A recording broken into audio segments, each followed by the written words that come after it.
את השם נשמע אברהם ברחל, וגם נשמע את האישה ריקה בת מסעודה. Il dit ici, Patach, Rabbi Shimon dit un verset qui disait David Amelech, Ki peshaai ani eda, vechatati negdi tamid. Je connais mes péchés et ma faute est toujours devant mes yeux. Devant mes yeux. Okay? Alors, c'est veut dire quoi?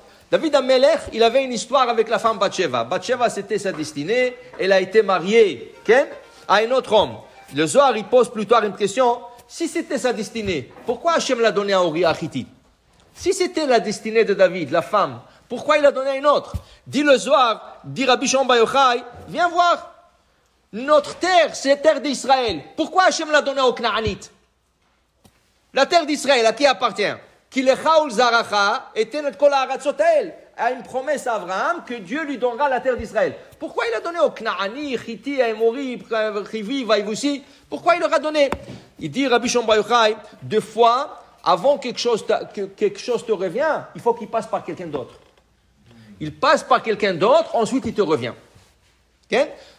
Bathsheba, elle aurait dû passer d'abord par Uriah et ensuite revenir à David. Okay? Maintenant, qu'est-ce qui arrive maintenant, qu'est-ce qui va arriver? David, il va demander à son mari, à son homme, qui était le général d'armée de David, Uriah Hittite. Il lui dit, tu sais quoi, prends vacances, rentre à la maison. Prends un petit break. Il dit, dites-moi, vous êtes le roi, moi c'est le général d'armée. Ne me dites pas quoi faire dans la guerre, hein? C'est moi qui commande ici. Rien qu'il lui a dit ça, David aurait pu le tuer sur place. Parce qu'il s'est conduit avec audace envers le roi d'Israël. Qu'est-ce qu'il fait David? Non, il ne va pas le tuer. Il dit, tu veux sortir à la guerre? Sors, va. Il sort, il meurt. Maintenant, les gens, qu'est-ce qu'ils ont vu?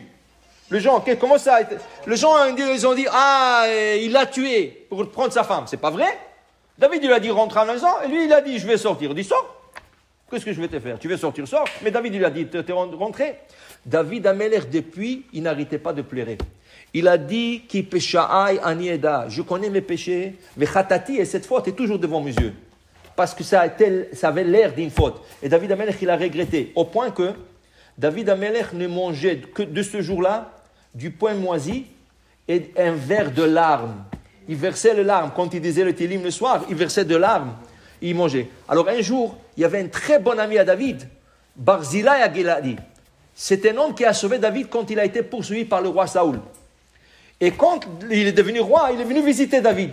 David il était tellement content de le voir, il a fait un festin royal incroyable.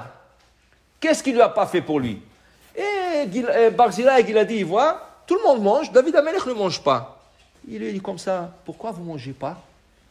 Il dit, non, je n'ai pas faim. Il dit, ça veut dire que vous avez quelque chose mieux que ça. Il dit, mieux que ça? Regardez ce que je vous ai préparé. Il dit, non, moi je vais manger avec toi. Il dit, tu es sûr?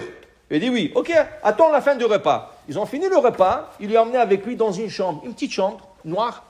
Il y avait une petite table, une chaise, il y avait du pain, et tu voyais la moisissure sur le pain déjà. Il y avait un verre d'eau. Il a dit, voilà, chaque jour, après que tout le monde mange, moi j'assiste au repas. Je viens ici, je mange ce pain et je bois ce verre. Alors il dit, c'est quoi ce verre? Il dit, ça c'est mes larmes que je verse chaque soir pour dire le Tehillim et je pleure pour mes fautes. Ça c'est le verre que je bois et je remplis et je bois ce verre. Alors David Amelech c'était un tzaddik. Tout ce qu'il a demandé pour cette faute, il n'a pas fauté. La Gemara dit, tout celui qui dit que David a fauté, il a tort. Il n'a pas fauté. Mais les gens l'ont aperçu comme une faute. Alors David dit, Vechatati, et cette faute, toujours elle est devant moi. Toujours. Et il y a cette faute devant moi. Okay? Et après, les gens, qu'est-ce qu'ils faisaient? Les gens méchants, qu'est-ce qu'ils faisaient? Les gens qui étaient méchants passaient sous la fenêtre de David et ils disaient, quand est-ce qu'il va mourir celui-là? Parce que tant qu'il est vivant, on ne peut pas construire le temple. Hachem lui a dit, dans ton temps à toi, tu ne pourras pas construire le temple. Okay? Alors les gens méchants, qu'est-ce qu'ils faisaient? Ils passaient, David Amelech dit dans Tehillim, Samarti be'omrimli bet Adonai nelech. Je suis content qu'ils le disent. Parce que moi aussi, je veux qu'Akadosh Baruch Hu construise le temple. Et s'il ne veut pas que je le construise, je ne le construirai pas. Mais je suis content qu'il me dise. Regardez la piété de David. Les gens étaient méchants avec lui. Lui, tout ce qu'il a fait pour Israël, il a fait des guerres d'Israël, il a tout fait pour Am Israël. Et les gens étaient comme ça méchants avec lui. Mais lui, c'était un hassid. C'est pour ça qu'il dit dans le Télim, Shomreni Hashem ranafshi ki hasidani. Hashem, rien que protéger mon âme. Car je suis un homme pieux. Je ne cherche pas le mal de personne. J'ai enlevé le tzara de moi et je cherche à faire du bien. Alors pour dire, dit le Rabbi Shimon Bar Yochai, une personne toujours doit voir ses fautes devant lui et pas essayer de les passer. Au contraire, essayer de les effacer. Plutôt. Bon, Adonai, Amen ve Amen.